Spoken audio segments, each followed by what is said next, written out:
Hello అండి, అందరికీ నమస్తే. Welcome to Vishara Raju vlogs. ఈరోజైతే మనం ఇంట్లో ఉండే బియ్యం పిండితో కరకరలాడే అప్పాలైతే ఏ విధంగా చేసుకోవాలో చూద్దాం. ముందుగా అయితే స్టవ్ ఆన్ చేసుకొని స్టవ్ పైన బౌగొని పెట్టుకొని అందులో కాసిన్ని నీళ్లు పోసుకోవాలి. అందులో కాస్త వాము, కాస్త కారం పొడి, కాస్త ఉప్పు, ఇంకాస్త చిటికెడు వంట సోడా అయితే వేసుకోవాలి. ఈ నీటిని మరిగించుకోవాలి.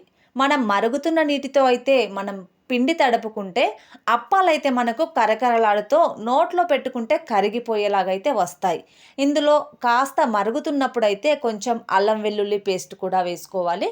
ఈ మిశ్రమాన్ని మొత్తం అంతా కలిసేలాగా కాస్త తిప్పుకోవాలి. తర్వాత స్టవ్ ఆఫ్ చేసుకొని వాటర్ని అయితే పక్కన పెట్టుకోవాలి.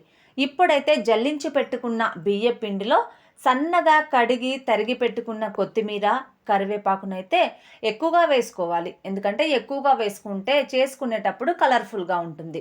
తర్వాత దీంట్లో నానబెట్టి పెట్టుకున్న శనగపప్పును కూడా వేసుకోవాలి. శనగపప్పు ఇష్టం ఉన్న వాళ్ళు వేసుకోవచ్చు, లేదంటే వేసుకోకపోయినా పర్వాలేదు.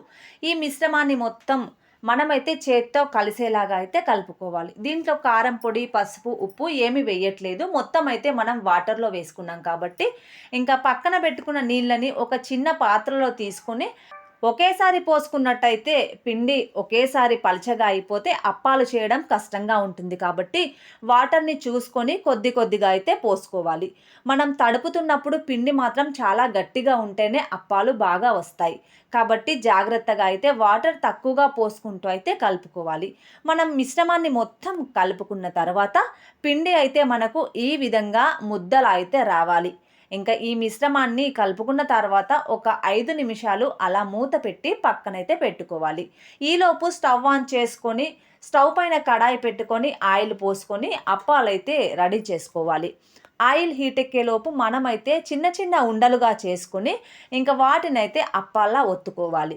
మనము పిండిని గట్టిగా తడుపుకున్నట్టయితేనే మనకు అప్పాలు గుండ్రంగా మృదువుగా వస్తాయి.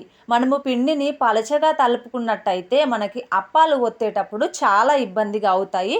అప్పాలు కూడా విరిగిపోతాయి. కాబట్టి చాలా జాగ్రత్తగా అయితే అప్పాల పిండి తడుపుకోవాలి. ఇలా ఒత్తుకోవాలి. మనం గట్టిగా ఒత్తుకుంటే అప్పాలైతే పీటకి అతుక్కుపోయి తీయడానికి కూడా రావు. మామూలుగా అయితే ఈ పీటని ప్రెస్ చేయాలి. మనము పెద్ద కడాయి పెట్టుకొని అందులో ఆయిల్ హీట్ అయిన తర్వాత ఇలా ఒకేసారి ఒక 10 అప్పాలైనా చేసుకొని మనం పెద్ద కడాయిలో వేసుకుంటే అప్పాలు చేయడం త్వరగా అయిపోతాయి.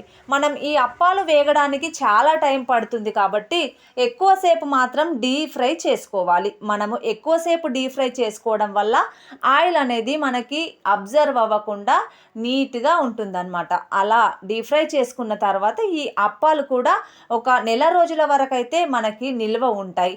తొందరగా ఆయిల్లో నుంచి తీసేసినట్టయితే మెత్తబడిపోతాయి. ఎక్కువ రోజులు తినడానికి నిల్వ ఉండవు. ఈ విధంగా డీప్ ఫ్రై చేసుకున్న అప్పాలని ఆయిల్లో నుంచి ఒక చిల్లుల గంటతో బయటకైతే తీసుకోవాలి. మనం తెలంగాణలో వీటినైతే బియ్యపిండి అప్పాలంటాం. వేరే ప్రాంతంలో వీటిని పప్పు చెక్కలు అని కూడా పిలుస్తారు. ఈ విధంగా మనం బయటకు తీసుకున్న తర్వాత అప్పాలైతే కరకరలాడుతూ ఈ విధంగా క్రిస్పీగా ఉంటాయి. ఇంకా నా వీడియో కనుక మీకు నచ్చినట్టయితే లైక్ చేయండి, షేర్ చేయండి, సబ్స్క్రైబ్ చేసుకోవడం మాత్రం మర్చిపోవద్దు. నా ఛానల్ని అయితే మరిన్ని వీడియోల కోసం సబ్స్క్రైబ్ చేసుకోండి. నెక్స్ట్ వీడియోలో మళ్ళీ కలుద్దాం. Bye bye.